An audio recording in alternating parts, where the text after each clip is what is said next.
Le royaume du divin fiat chez les créatures. Le livre du ciel. Tome 24. Après cela, je ne me sentais plus bonne à rien et j'ai prié la reine souveraine de venir à mon secours, de me prêter son amour pour que je puisse aimer mon doux Jésus avec son amour de mère. Et Jésus ajouta: Ma fille, l'amour de la céleste souveraine est répandu dans la création tout entière. Car ce fiat, à peine prononcé, qui avait libéré dans tout l'univers la grande variété de nos œuvres et qui leur avait donné vie, demeurait en elle. Elle a exhalé son amour et tous ses actes dans ce divin fiat. Ce fiat ne sait pas faire de petites, mais uniquement de choses grandes et sans limite. Il diffusa dans son mouvement infini l'amour et tous les actes de la céleste maman. Dans les cieux, dans les étoiles, dans le soleil, dans le vent et dans la mer, partout et en toutes choses. Son amour est répandu partout, ses actes se trouvent en tout lieu. Car mon fiat les diffusa partout et anima toutes choses de son amour et de ses actes. Je ne serais pas satisfait et je ne me sentirais ni aimé ni honoré si je ne trouvais pas en toutes choses, et même sous la terre, l'amour et la gloire que ma maman m'a donnés. Ce serait un amour brisé et une gloire divisée si je ne la trouvais pas dans toute la création. Je l'avais aimée en toutes choses. Ainsi il était juste que je trouve son amour diffusé partout et dans l'acte de m'aimer, de me glorifier. Un amour brisé qui ne me poursuivrait pas partout n'aurait pas pu faire en moi son chemin. Elle n'aurait pas pu me faire descendre du ciel sur la terre dans l'étroite prison de son sein maternel. Ces chaînes d'amour étaient aussi nombreuses que les choses que j'avais créées. Ainsi je descendis du ciel comme un roi, tout orné et entouré des chaînes d'amour de la reine du ciel. Et si son amour a atteint une telle étendue, elle le doit à mon divin fiat.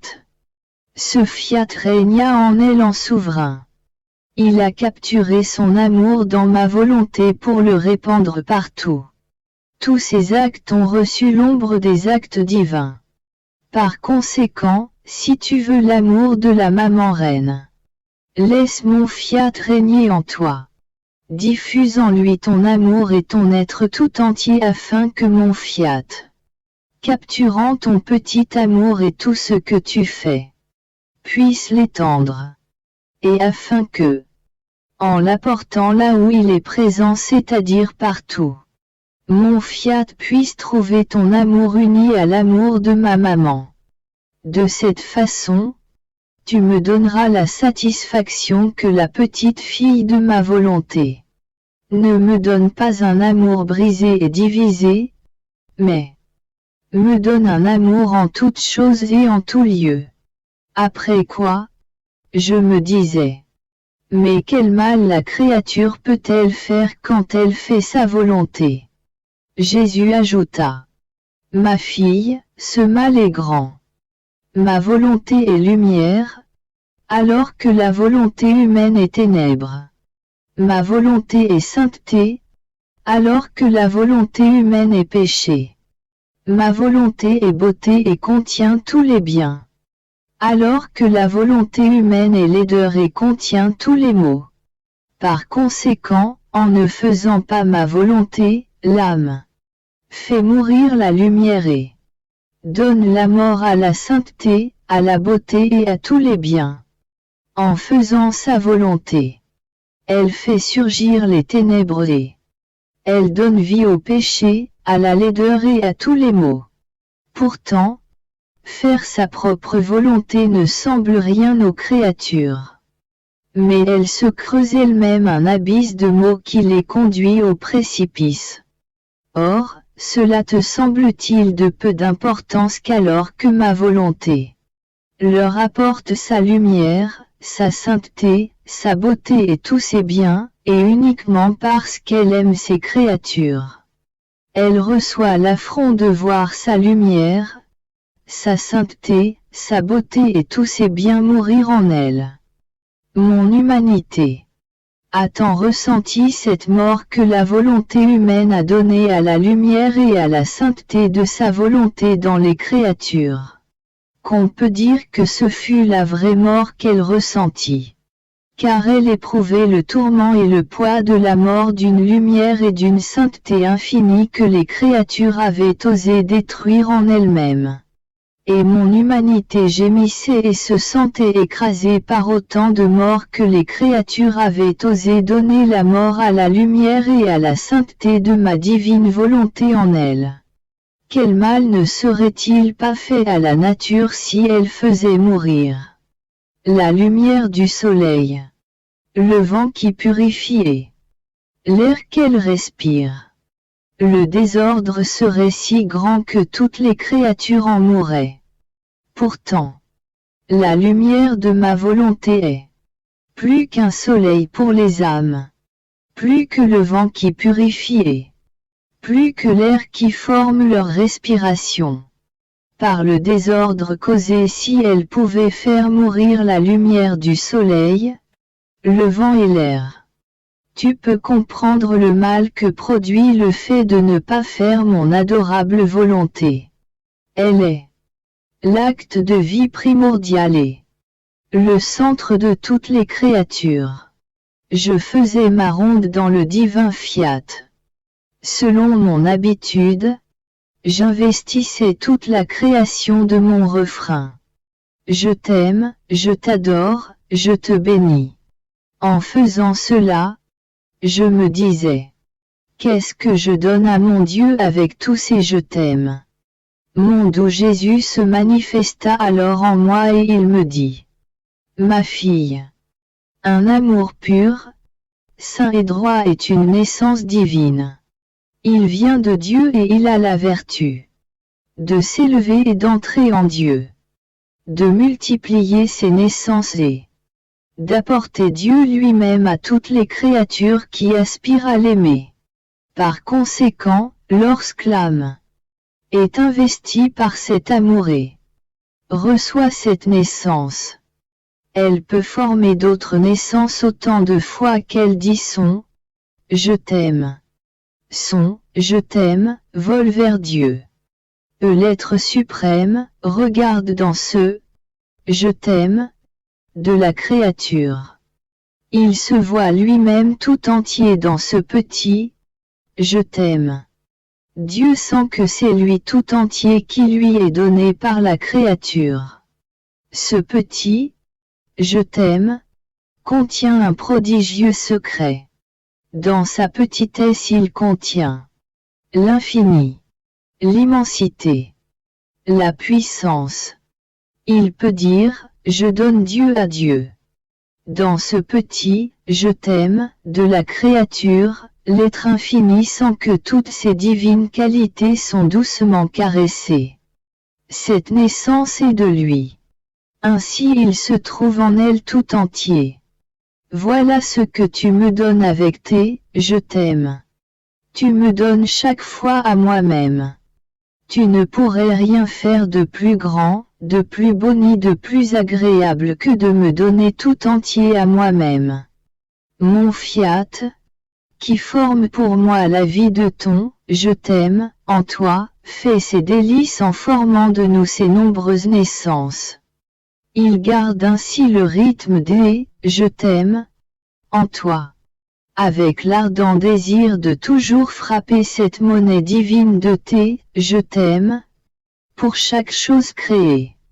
Il regarde ensuite pour voir si toutes les choses créées sont ornées de la perle du prodigieux secret de ton « je t'aime ». Ma fille. Nous ne regardons pas pour voir si ce que fait la créature est grand ou petit. Nous regardons pour savoir si le prodige de notre secret est présent.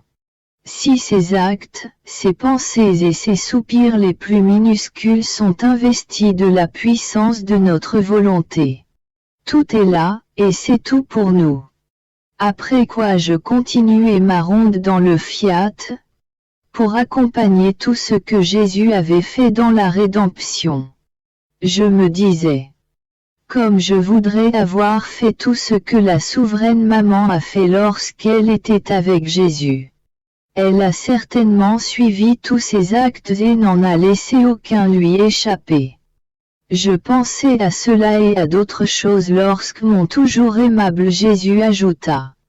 Ma fille, il est vrai que rien n'a échappé à ma mère, car tout ce que j'ai fait et souffert résonnait comme un écho dans les profondeurs de son âme.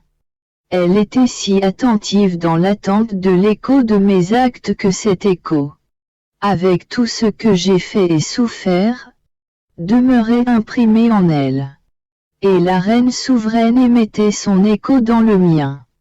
Elle le faisait résonner dans les profondeurs de moi-même. De sorte que des torrents dévalaient entre elle et moi. Des mers de lumière et d'amour qui se déversaient entre nous. Je faisais le dépôt de tous mes actes dans son cœur maternel. Je n'aurais pas été satisfait si je ne l'avais pas eu toujours avec moi. Si je n'avais pas senti son écho continuel qui résonnait dans le mien, qui recueillait même mon souffle et mes battements de cœur pour les déposer en elle.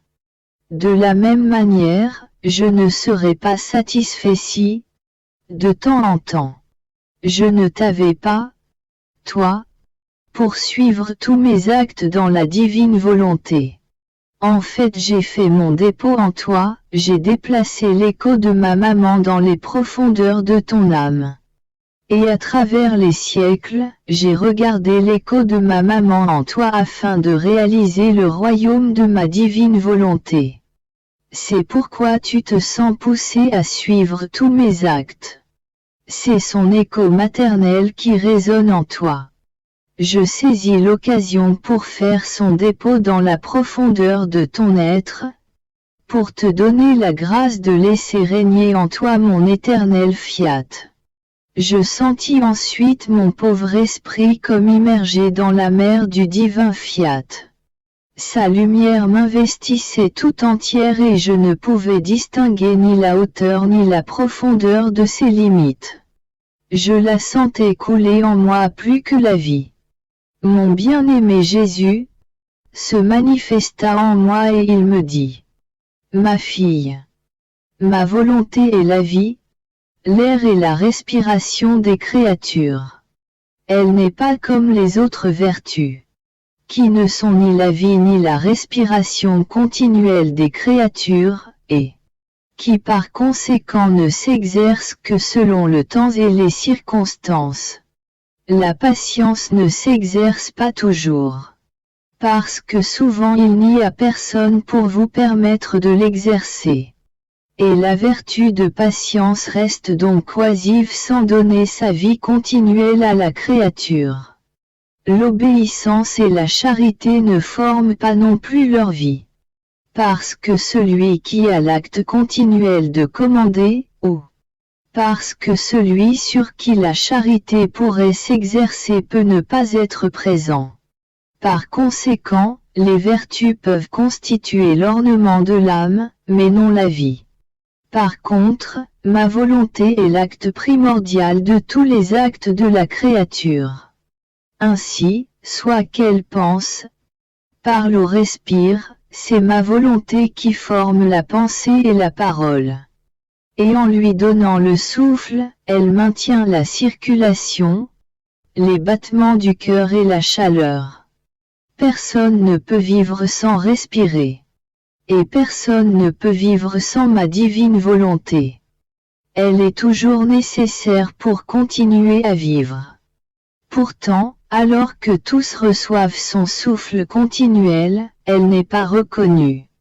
Ma volonté est si nécessaire que personne ne peut s'en passer, même pour un instant. Car elle est porteuse, non seulement de tous les actes humains, mais de toutes les choses créées. Mon fiat est l'acte primordial du soleil. Il fait que les créatures respirent la lumière. Elle est l'acte primordial de l'air, de l'eau, du feu et du vent. Les créatures respirent ma divine volonté. Dans l'air qu'elles respirent. Dans l'eau qu'elles boivent. Dans le feu qui les réchauffe. Dans le vent qui les purifie. Il n'est rien en quoi elles ne respirent ma volonté. C'est pourquoi, en toute chose, qu'elle soit grande ou petite, et même en respirant, la créature peut faire ma volonté. En ne la faisant pas, elle perd un acte de divine volonté. Elle étouffe continuellement sa respiration. Elle reçoit sa vie, son souffle. Mais pour les convertir en vie et en souffle humain. Au lieu d'être, elle-même, transformée en ma divine volonté. Mon pauvre esprit est toujours la proie du fiat suprême. Il me semble que je ne peux penser à rien d'autre, et que rien d'autre ne m'intéresse. Je sens en moi un courant qui m'arrête. Tantôt à un point. Tantôt à un autre. De la divine volonté. Mais je finis toujours sans jamais pouvoir tout prendre de sa lumière infinie. Parce que j'en suis incapable.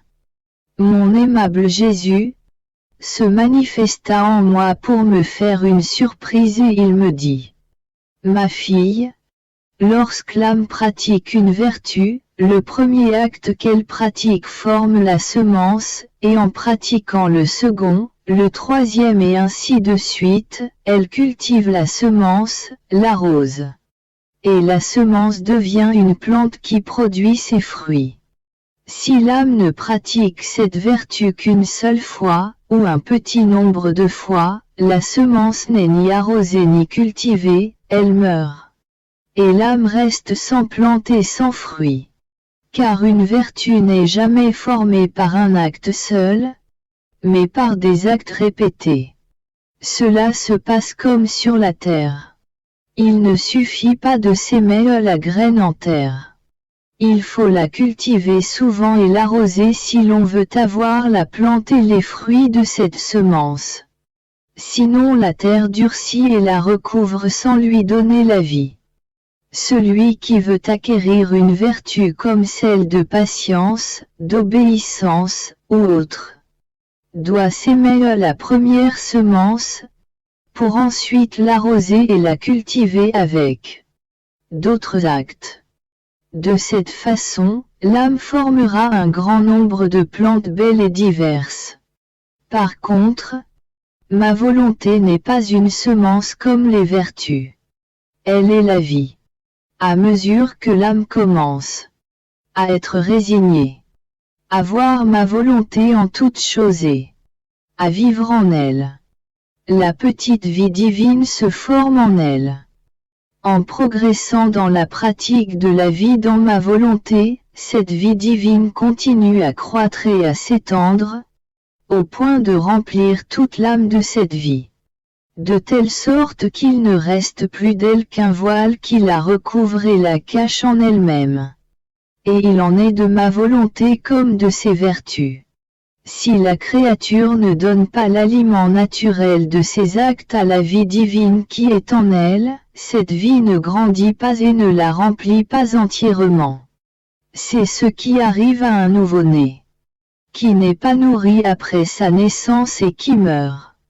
En fait, puisqu'elle est la vie, ma volonté a besoin, plus que les vertus qui sont les images des plantes, d'être continuellement nourrie, pour grandir et pour devenir une vie entière, autant que la créature en est capable. C'est pourquoi il est nécessaire que tu vives toujours en elle. Que tu prennes ces délicieux aliments de ma volonté elle-même afin de nourrir en toi sa vie divine. Tu vois donc la grande différence entre les vertus et ma volonté. Les vertus sont des plantes, des fleurs et des fruits qui embellissent la terre et ravissent les créatures. Mon fiat est le ciel, le soleil, l'air, la chaleur et les battements du cœur, toutes choses qui forment la vie, et une vie divine, dans les créatures. Par conséquent, aime cette vie et nourris-la continuellement, afin qu'elle puisse te remplir entièrement et qu'il ne reste plus rien de toi. Après quoi je continuais ma ronde dans la divine volonté, en répétant le refrain de « Je t'aime ». Je disais « Jésus, mon amour, je veux laisser tout mon être dans ton fiat, afin de pouvoir me trouver dans toutes les choses créées pour les orner de ton « Je t'aime ». Plus encore, je veux placer mon cœur au centre de la terre. Par ses battements, je veux embrasser tous ses habitants. En suivant tous leurs battements de cœur de mes « Je t'aime », je veux te donner l'amour de chacun d'eux.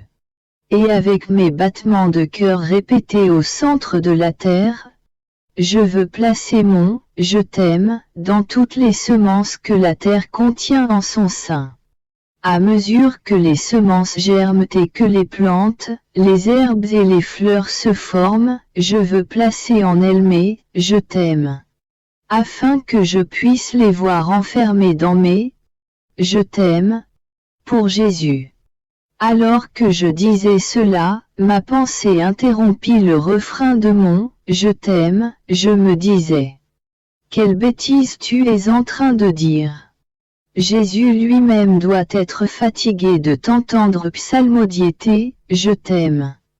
Je t'aime. » Jésus se manifesta très rapidement en moi et regarda partout dans la création pour voir si en toutes choses, grandes et petites, il y avait la vie de mes « Je t'aime ». Il me dit « Ma fille, quelle merveille, quel enchantement de voir toutes les choses ornées de tes « Je t'aime ». Si les créatures pouvaient voir tous les atomes de la terre, toutes les plantes, les pierres, les gouttes d'eau ornées de tes « Je t'aime », et la lumière du soleil, l'air qu'elle respire, le ciel qu'elle voit, rempli de tes « Je t'aime », et les étoiles qui brillent de tes « Je t'aime », quel émerveillement ne naîtrait pas en elles. Quel doux enchantement dilaterait la pupille de leurs yeux pour te voir psalmodier tes « Je t'aime ». Et elles diraient « Comment est-il possible que rien ne lui échappe? Nous nous sentons nous-mêmes ornés de ces « Je t'aime ». Et elles iraient partout vérifier, pour voir si, de fait, rien ne t'a échappé, et pour profiter de l'enchantement de tes « Je t'aime ». Or si ce merveilleux enchantement demeure caché aux créatures, il ne l'est pas au ciel. Là les habitants peuvent profiter de l'enchantement et des merveilles de voir la création tout entière remplie et ornée de tes « Je t'aime ». Ils sentent que leur « Je t'aime » s'harmonise avec les tiens. Ils ne se sentent pas séparés de la terre parce que l'amour les réunit, formant les mêmes notes et les mêmes harmonies. De plus, tu dois savoir que, lorsque furent créées toutes les choses, grandes et petites, je ne me suis pas fatigué de les orner pour toi de mes incessants et répétés « Je t'aime ». Je ne me suis pas lassé de placer mes « Je t'aime ». Je ne me fatigue pas non plus de les entendre répéter par toi. Au contraire, je suis heureux que mon « Je t'aime » ne reste pas isolé et profite de la compagnie du tien. Le tien fait écho au mien. Ils se fusionnent et vivent une vie commune. L'amour ne se fatigue jamais. Il est porteur de joie et de bonheur pour moi. Alors, je ne sais pas comment, mais une pensée m'est venue. Si je mourais et que j'allais au purgatoire, que vais-je y faire? Déjà ici. Emprisonné dans un corps. Enfermé plus que dans une étroite prison, ma pauvre âme souffre tant. Lorsque Jésus la prive de son adorable présence, lorsque je ne sais pas ce que je pourrais faire et souffrir pour le retrouver. Que se passera-t-il si, mon âme, libérée de la prison de mon corps, prendra rapidement son envol et ne trouvera pas Jésus, le centre en qui je cherche refuge pour ne plus en sortir jamais? Que se passera-t-il, si au lieu de trouver ma vie, le centre de mon repos, je me trouverais jeté dans le purgatoire? Quel serait alors mon tourment et ma souffrance? Je me sentais oppressé par ces pensées. Mon bien-aimé Jésus me serra contre lui et ajouta: Ma fille, pourquoi vouloir t'oppresser toi-même? Ne sais-tu pas que la créature qui vit dans ma volonté possède un lien d'union avec le ciel, avec le soleil, avec la mer, avec le vent et avec toute la création? Ces actes sont fusionnés avec toutes les choses créées. Ma volonté a placé tout en commun avec elle comme si tout lui appartenait. Ainsi toute la création ressent la vie de cette créature. Et si elle pouvait aller au purgatoire, ils en seraient tous offensés. L'univers tout entier se rebellerait et il ne la laisserait pas aller seule au purgatoire. Les cieux, le soleil, le vent, la mer, tous voudraient la suivre. Ils quitteraient leur place et, offensés, diraient à leur Créateur: Elle est tienne et elle est nôtre, la vie qui nous anime tous l'anime elle aussi. Comment cela, au purgatoire? Les cieux la revendiqueraient avec leur amour. Le soleil parlerait avec sa lumière, le vent avec des voix de lamentation. La mer parlerait avec le murmure de ses vagues. Tous auraient un mot pour celle qui a vécu une vie commune avec eux. Mais la créature qui vit dans ma volonté ne peut absolument pas aller au purgatoire. L'univers restera à sa place. Ma volonté connaîtra le triomphe d'amener au ciel celle qui a vécu dans le ciel sur cette terre d'exil. Par conséquent, continue de vivre dans ma volonté, et ne cherche pas à assombrir ton esprit et à t'accabler avec des choses qui ne t'appartiennent pas. Je pensais à la divine volonté. Oh! Combien de pensées me venaient à l'esprit, me faisant sortir de moi-même. Mon toujours aimable Jésus m'avait montré les nombreux châtiments dont il voulait frapper les générations humaines. Et moi, toute secouée, je me disais: comment le royaume du divin fiat peut-il venir? Si la terre est remplie de maux, si la justice divine arme tous les éléments pour détruire l'homme et ce qui sert l'homme. En plus, ce royaume n'est-il pas venu lorsque Jésus est descendu sur terre avec sa présence visible? Comment peut-il venir maintenant? Vu l'état actuel des choses, cela me semble difficile. Mon doux Jésus se manifesta en moi et il me dit: Ma fille, tout ce que tu as vu servira à purifier et à préparer la famille humaine. Les troubles serviront à réordonner, et les destructions à construire de plus belles choses. Si un bâtiment qui s'écroule n'est pas détruit, on ne peut pas en former un nouveau et plus beau sur ses ruines elles-mêmes. Je ferai tout servir à l'accomplissement de ma divine volonté. Par ailleurs, quand je suis venu sur terre, notre divinité n'avait pas décrété la venue du royaume de ma volonté, mais de la rédemption. En dépit de l'ingratitude humaine, elle a été accomplie. Cependant, elle n'a pas encore parcouru toute sa route. Bien des régions et des peuples vivent comme si je n'étais pas venu. Il faut donc qu'elle fasse son chemin et aille partout. Car la rédemption est la voie préparatoire au royaume de ma volonté. Elle est l'armée qui marche devant pour préparer les peuples à recevoir le régime, la vie, le roi de ma divine volonté. Ainsi, ce qui n'a pas été décrété alors, nous le décrétons aujourd'hui pour l'accomplissement du royaume de notre fiat. Et lorsque nous décrétons quelque chose, tout est fait. En nous, il suffit de décréter pour que s'accomplisse ce que nous voulons. C'est pourquoi ce qui te paraît difficile sera rendu facile par notre puissance.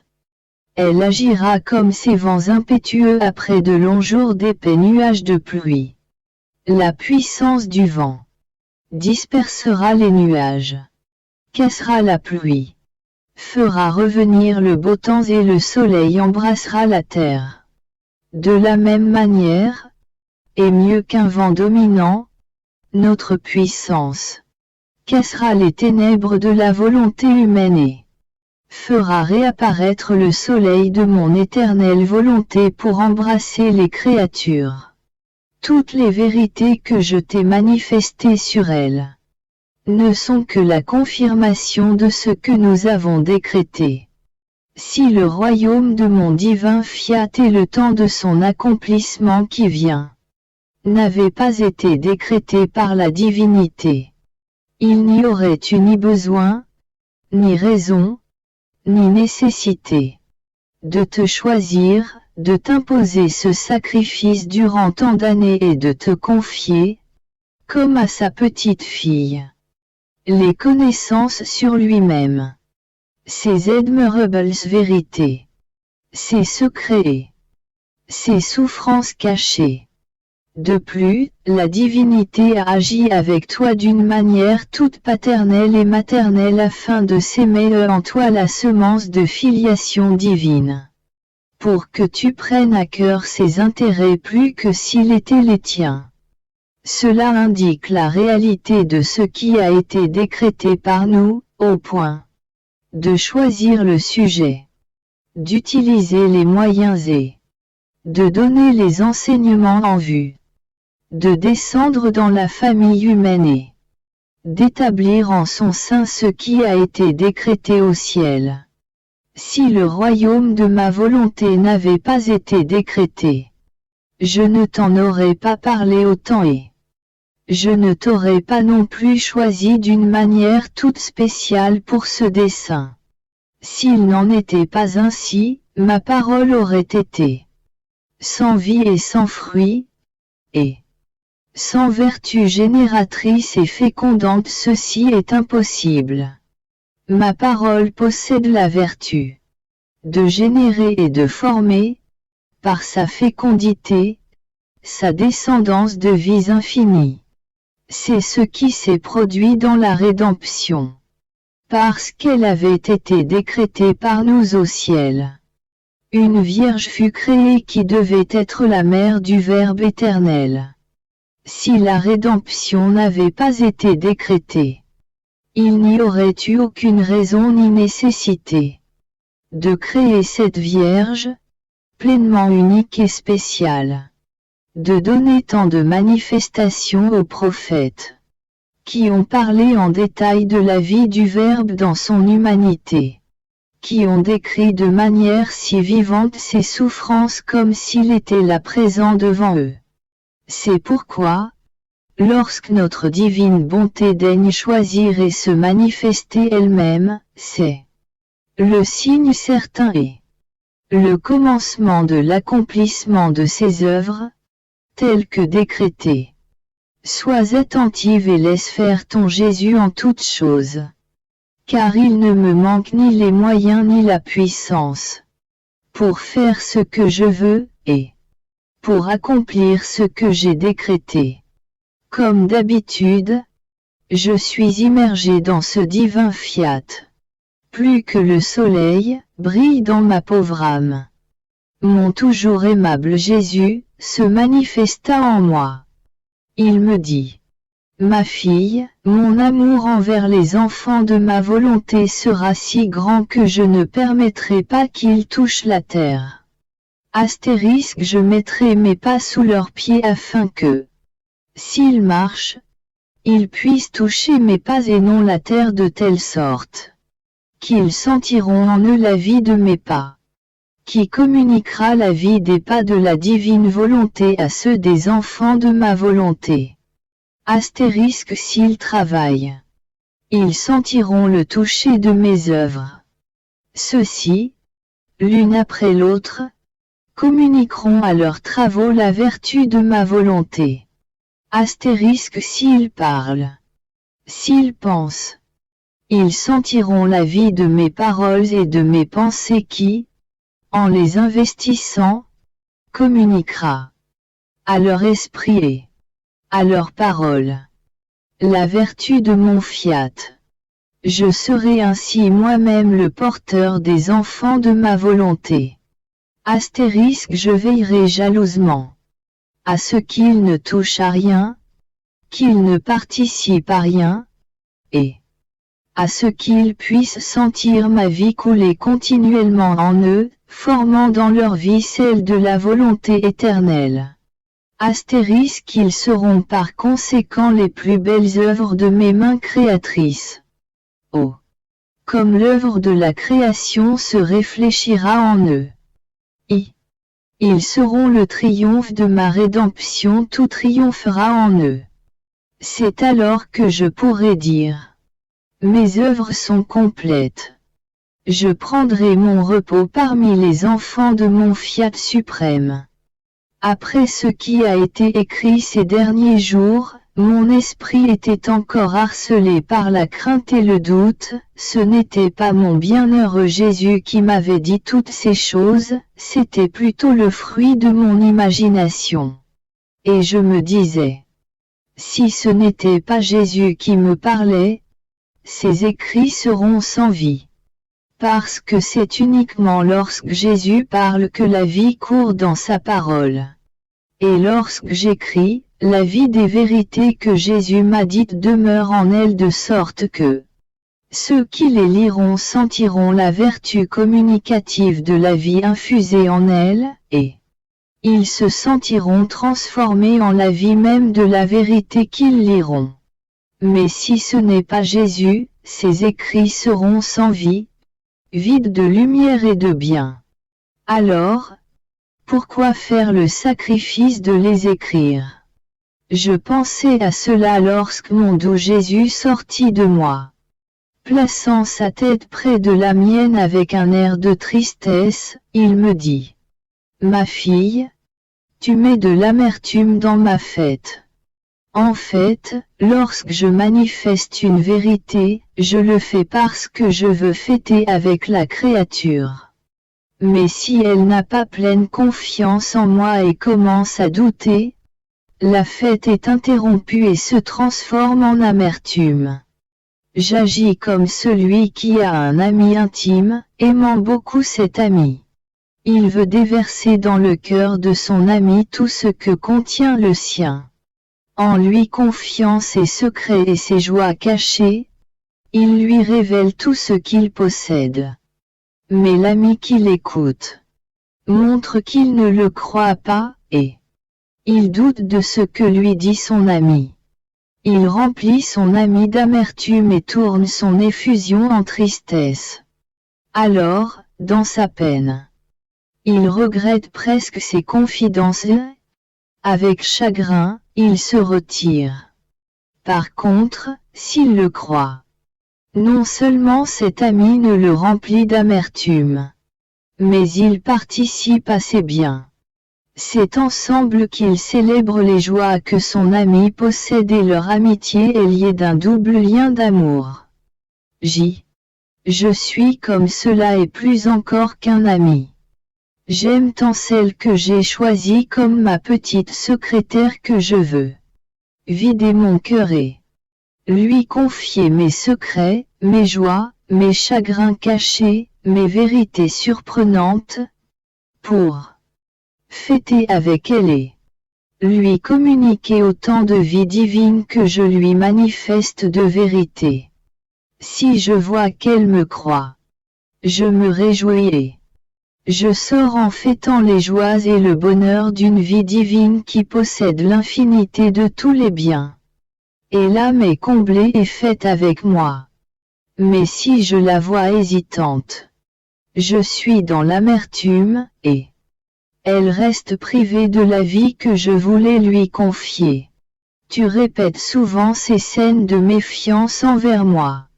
Aussi, sois attentive, et ne transforme pas mes joies en chagrin. Je demeurais toute confuse et ne savais que répondre. Après quoi j'ai continué mes rondes dans la divine volonté. Mon doux Jésus ajouta. Ma fille. Lorsque l'âme entre dans ma volonté, elle y branche son fil électrique, qui peut aller partout où l'on veut former de la lumière. En fait, la lumière n'est pas formée là où se déroule le fil, mais à son extrémité. En concentrant l'électricité de lumière en une ampoule lumineuse. Lorsque la volonté humaine entre dans la mienne, les reflets du soleil de mon fiat la convertissent en lumière et elle forme sa petite lumière. Et l'électricité de ma volonté étant le fil de la volonté humaine et plus qu'une ampoule électrique, forme sa petite lumière sur le point que l'âme voudrait atteindre devant Dieu. Et Dieu, voyant la petite lumière de la volonté humaine, l'investit, et, avec l'électricité de sa lumière divine, il la convertit en soleil et forme le plus bel ornement de son trône divin. Cela est si beau et si admirable à voir que l'âme de la terre, en entrant dans ma divine volonté, met en elle son fil électrique pour le ciel. Et ce fil s'étend jusqu'à atteindre le centre de ma volonté, qui est Dieu, pour former son ornement de lumière. Et ces lumières se convertissent en soleil. J'avais le sentiment d'être dans un cauchemar d'un poids infini. Mon pauvre esprit suffoquait en gémissant sans pouvoir trouver de soulagement à cause de la privation de mon doux Jésus.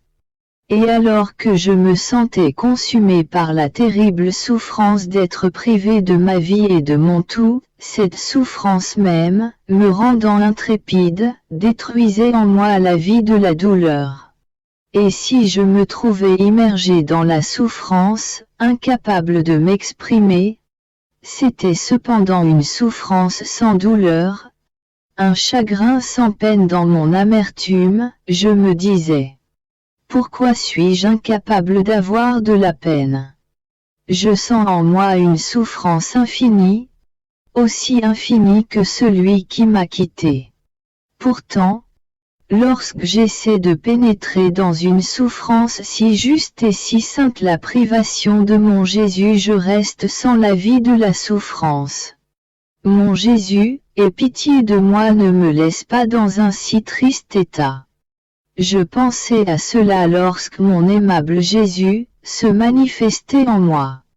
Il me dit, ma fille, l'âme qui vit dans ma volonté entre dans l'ordre divin. Notre divinité est incapable de souffrir. Rien, pas même la plus petite chose, ne peut le moins du monde assombrir notre perpétuel et infini bonheur. Les créatures peuvent bien nous offenser tant qu'elles veulent. La souffrance, les offenses restent à l'extérieur de nous, jamais en nous. Et si une souffrance pouvait entrer en nous, elle perdrait immédiatement sa nature de souffrance et se transformerait en joie. Ainsi, la souffrance ne peut pas entrer dans l'âme qui vit dans ma volonté, d'autant plus que, ressentant en elle la lumière, la force, le bonheur de ma divine volonté, elle se sent déjà en possession de ce Jésus dont elle semble être privée. Comment peut-elle souffrir si elle le possède déjà? La souffrance, par conséquent, reste à l'extérieur de l'âme, c'est-à-dire dans la nature humaine. Si l'âme ressent tout le spasme de ma privation et le poids d'une souffrance infinie, qui est la privation de moi, elle semble incapable de souffrir. Car elle est investie par le divin fiat. Elle éprouve ainsi une souffrance sans souffrance, un chagrin sans chagrin. Parce que la souffrance et les chagrins ne peuvent pénétrer le sacrarium de ma volonté. Ils sont forcés de rester à l'extérieur. L'âme peut les sentir, les voir et les toucher, mais ils n'entrent pas en son centre. Et s'il le faisait, ma volonté perdrait sa nature heureuse en toi, ce qui ne se peut. Il en va comme du soleil qui est incapable d'obscurité. Toutes les forces humaines réunies ne pourraient faire entrer un atome d'obscurité dans sa lumière. L'obscurité, cependant, peut s'étendre à l'extérieur de la lumière. Mais le soleil ne perd rien, ni sa chaleur ni ses admirables effets, il est toujours triomphant dans son état de lumière. L'obscurité ne peut pas l'affaiblir ni rien enlever à sa lumière. Cependant, si le soleil pouvait souffrir, il serait malheureux d'être entouré d'obscurité. Bien qu'elle ne puisse faire du tort à son centre ni à son bonheur. Mais ceci est une douleur qui surpasse toute autre douleur. Car c'est une douleur d'ordre divin. Combien de fois mon humanité l'a éprouvée. Je me sentais écrasé.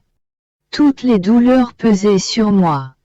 Mais à l'intérieur de moi, ma divine volonté était intouchable par toutes mes souffrances. Elle possédait des bonheurs immenses et des béatitudes sans fin. On peut dire qu'il y avait en moi deux natures, l'une était opposée à l'autre. L'une de bonheur, l'autre de douleur. Oh! Ma nature humaine a ressenti plus vivement les douleurs que les immenses joies de ma nature divine. C'est la raison pour laquelle tu es incapable de t'exprimer car ce sont des douleurs d'ordre divin. Si auparavant, lorsque je me cachais de toi, tu avais l'impression que tout devenait souffrance en toi, c'est parce que la vie de ma volonté n'était pas en toi dans sa totalité. Par conséquent, ces vides étaient remplis de souffrance. Tu étais sensible à une douleur qui te rendait non pas imperturbable et en paix comme aujourd'hui, mais agité et sans cette fermeté que donne le divin. Et je venais immédiatement te soutenir. Car je ne voyais pas les caractères indélébiles de ma volonté. En fait, ce que place ma volonté n'est jamais effacé. Et moi, lui faisant confiance, je laisse ce travail à mon divin fiat. Je priais. J'avais le sentiment que je ne savais pas comment prier, aimer et remercier Jésus. Alors, je me disais, comme je voudrais avoir en mon pouvoir l'amour et les prières de la Dame souveraine et de tous les saints afin d'être capable d'aimer et de prier Jésus. Avec son amour et ses prières, et avec ceux du ciel tout entier. Et mon doux Jésus se manifestait en moi. Il me dit, ma fille, lorsqu'une âme vit dans ma volonté, tout est en son pouvoir. Car ma volonté est dépositaire et gardienne de tout ce qu'ont fait ma maman et tous les saints. Il lui suffit de le vouloir, et de vouloir prendre ce qu'ils ont fait. Pour que l'amour accourt vers elle. Pour que les prières l'investissent. Pour que les vertus se mettent en place. Attendant celles qui auront l'honneur d'être appelées. À donner vie à leurs actes et à former leur magnifique et éclatante couronne. La Reine du ciel sent alors que son amour et ses prières sont répétées et les saints leurs vertus, par la créature sur la terre. Oh! Comme ils aiment voir leurs actes répétés. Il n'est pas de plus grande gloire qui puisse être accordée aux habitants du ciel que de répéter leur amour, leur prière, leur vertu. Et je ressens à nouveau l'amour et les prières de ma maman. Leur écho résonne en toi.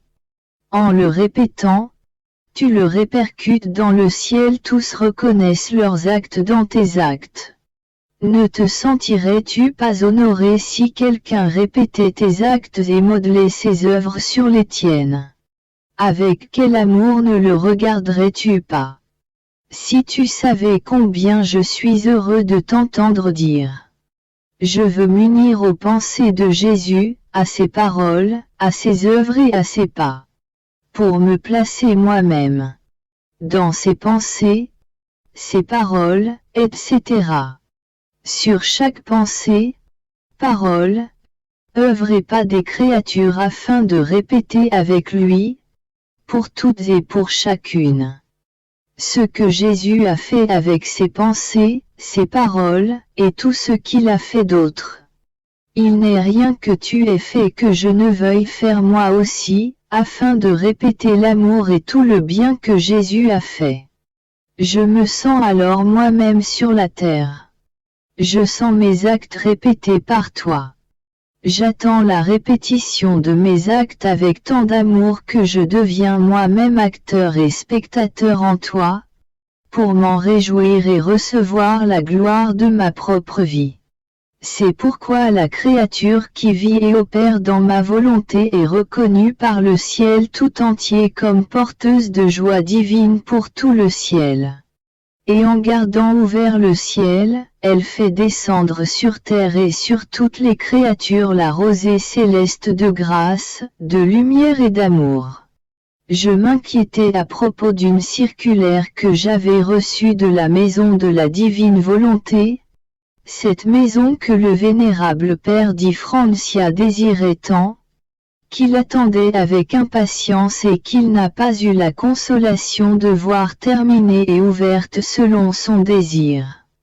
Voilà que finalement, d'après ce que disait cette circulaire, ce jour allait venir. Et je me disais, est-ce vraiment la volonté de Dieu que j'aille là-bas? Et les membres de cette maison seront-elles de vraies petites filles de la divine volonté? Je pensais à cela lorsque mon doux Jésus se manifesta en moi et il me dit, ma fille, chaque parole, chaque œuvre et chaque sacrifice accompli dans ma volonté est fait pour obtenir son divin royaume.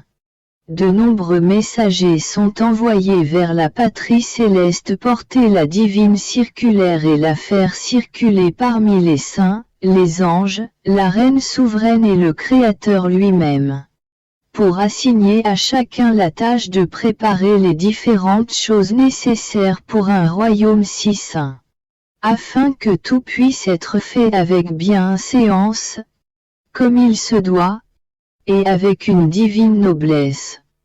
Ainsi, tous les habitants de la patrie céleste, cette circulaire en main, se mettent au travail pour accomplir leurs tâches et préparer tout ce qui leur a été confié.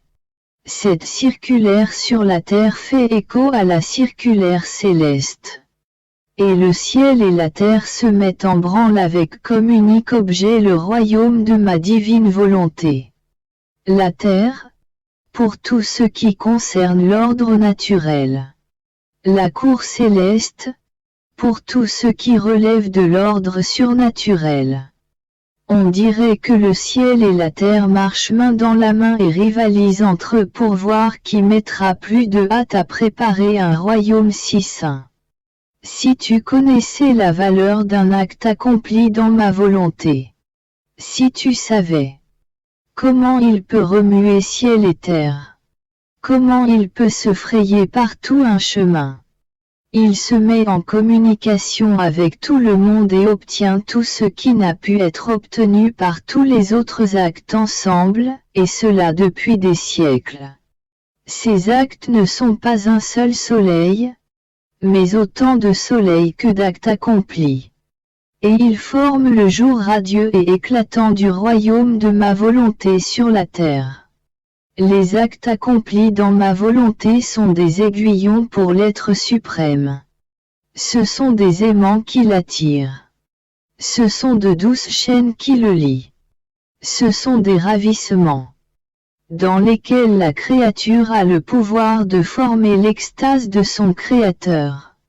Le Créateur, ravi comme en un doux sommeil par l'extase formée par sa créature bien-aimée, concède ce qu'il voulait donner depuis des siècles.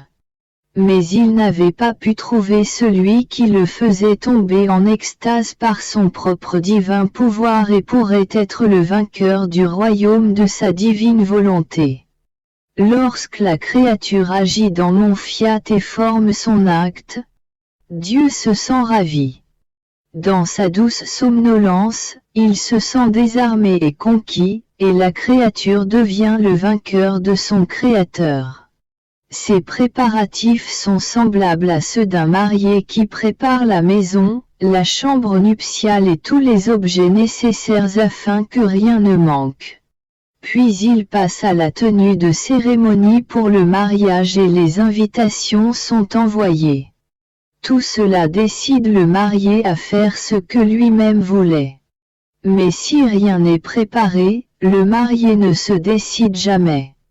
Il se sent lui-même embarrassé et il se dit « Je dois me marier et je n'ai pas de maison, je n'ai pas de lit où dormir, je n'ai pas la tenue pour me présenter en futur marié, quelle impression est-ce que je vais faire ?»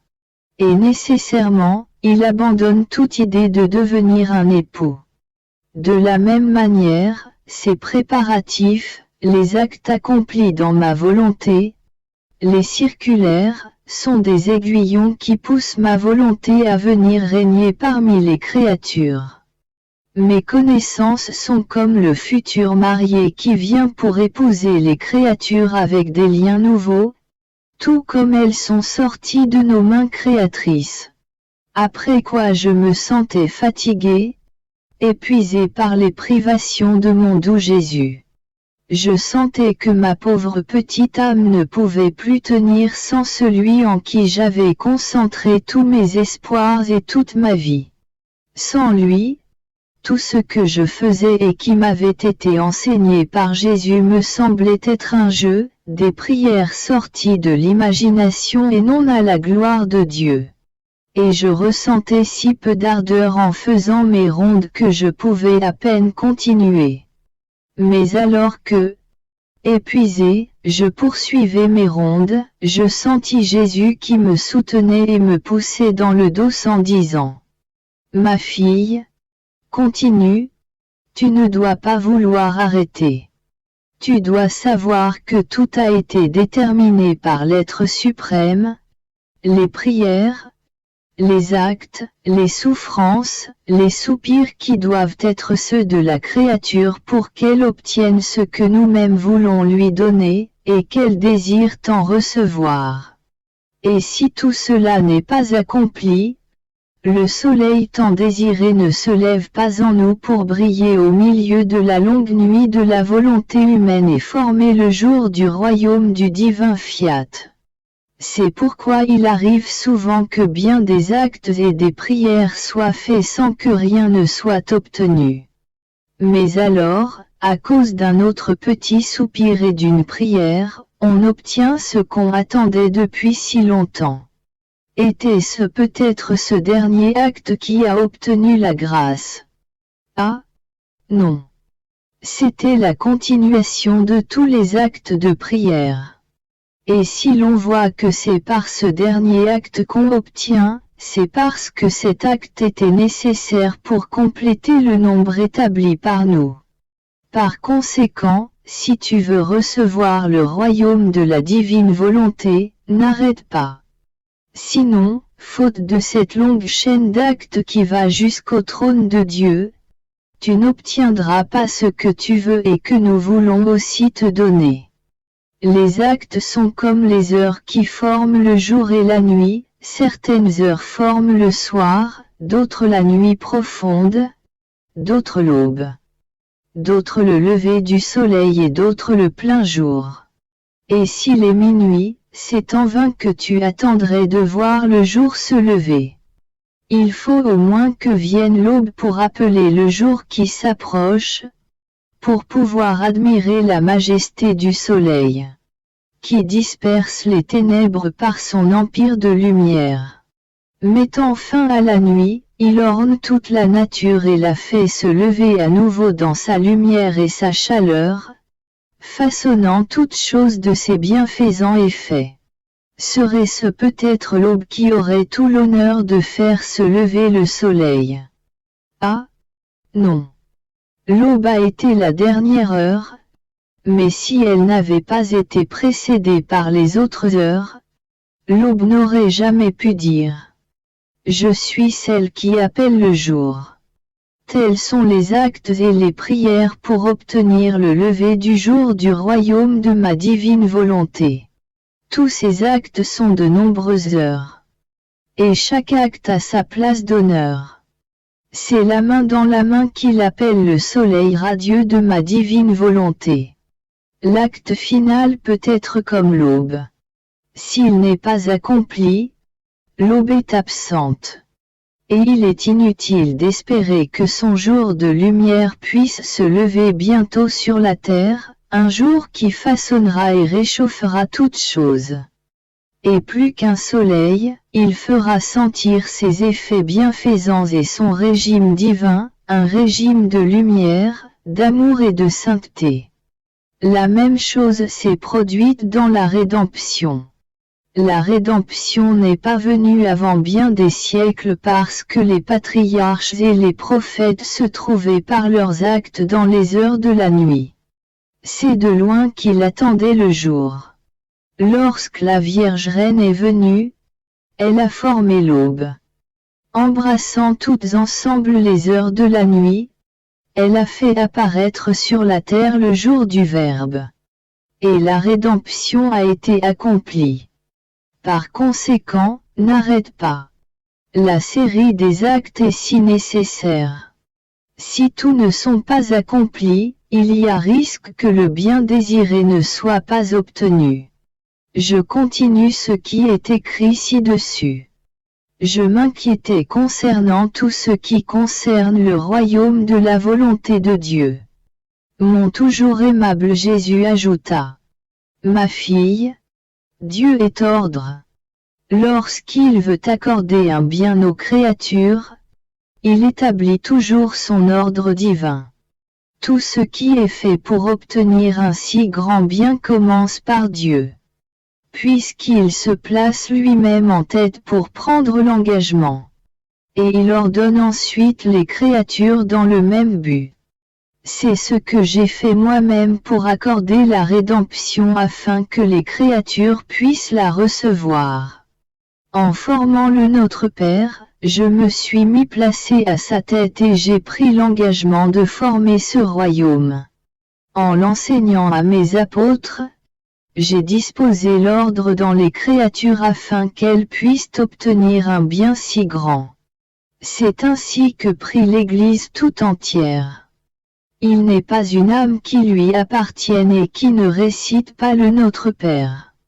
Même si beaucoup le récitent sans être intéressés à vouloir et à demander un royaume si saint, que la divine volonté soit faite sur la terre comme au ciel. L'intérêt étant celui qui l'a enseigné. C'est mon intérêt qui est renouvelé lorsqu'elle le récite. J'entends ma propre prière qui demande que votre règne arrive, que votre volonté soit faite sur la terre comme au ciel.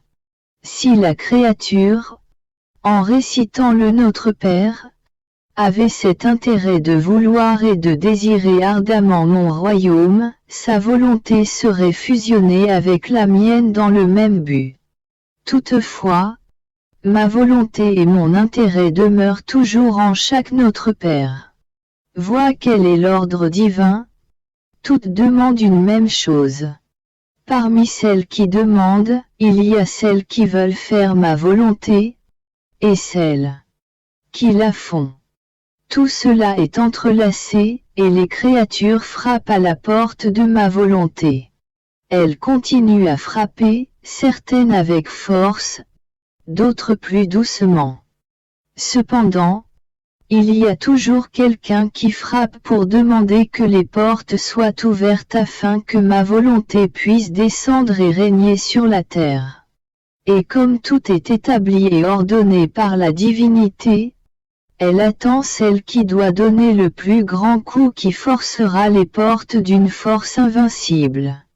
La force même de ma divine volonté ouvrira toutes grandes les portes. Avec ses douces chaînes d'amour, elle attachera la volonté éternelle pour la faire venir et régner parmi les créatures. Elle sera comme une mariée qui, parant le marié de ses chaînes d'amour, le transporte triomphante parmi les créatures. Et tout comme la Sainte Vierge a mis fin aux heures de la nuit des patriarches et des prophètes, et a formé l'aube pour que se lève le soleil du Verbe éternel. Celle-ci formera aussi l'aube qui fera se lever le soleil du Fiat Volutatua sur la terre comme au ciel.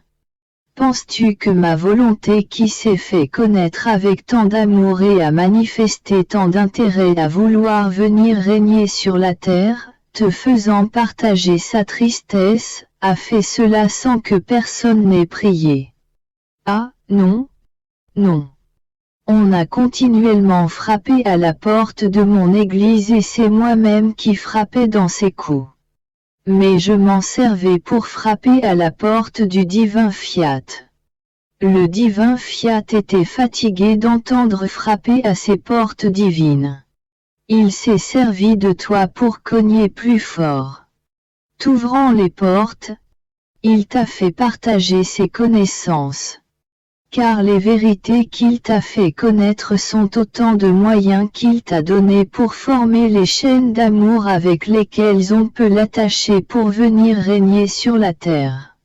Et toutes les fois où il t'appelle à vivre dans sa divine volonté, il te fait connaître ses qualités, ses puissances, ses joies, ses immenses richesses. Ce sont autant de promesses qu'il te donne. Par celle-ci il t'assure de sa venue sur terre. En fait, il existe en nous cette prérogative, si nous faisons connaître un bien, une vérité, une connaissance qui est nôtre, c'est parce que nous voulons en faire don à la créature. Vois donc combien de dons a pu te faire ma volonté, combien de connaissances sur elle-même ma volonté t'a fait connaître. Elles sont si nombreuses que tu es toi-même incapable de les compter. Et moi, mon bien-aimé Jésus, qui sait quand viendra ce royaume? Et lui, ma fille, dans l'ordre de la rédemption annoncée, il a fallu 4000 ans, parce que le peuple qui priait et attendait le futur Rédempteur était petit, limité en nombre. Mais ceux qui appartiennent à mon Église forment plusieurs peuples ô combien plus élevés en nombre que celui-là. Par conséquent, le nombre raccourcira le temps d'autant plus que la religion fait son chemin partout. Cela n'est rien d'autre que la préparation du royaume de ma divine volonté.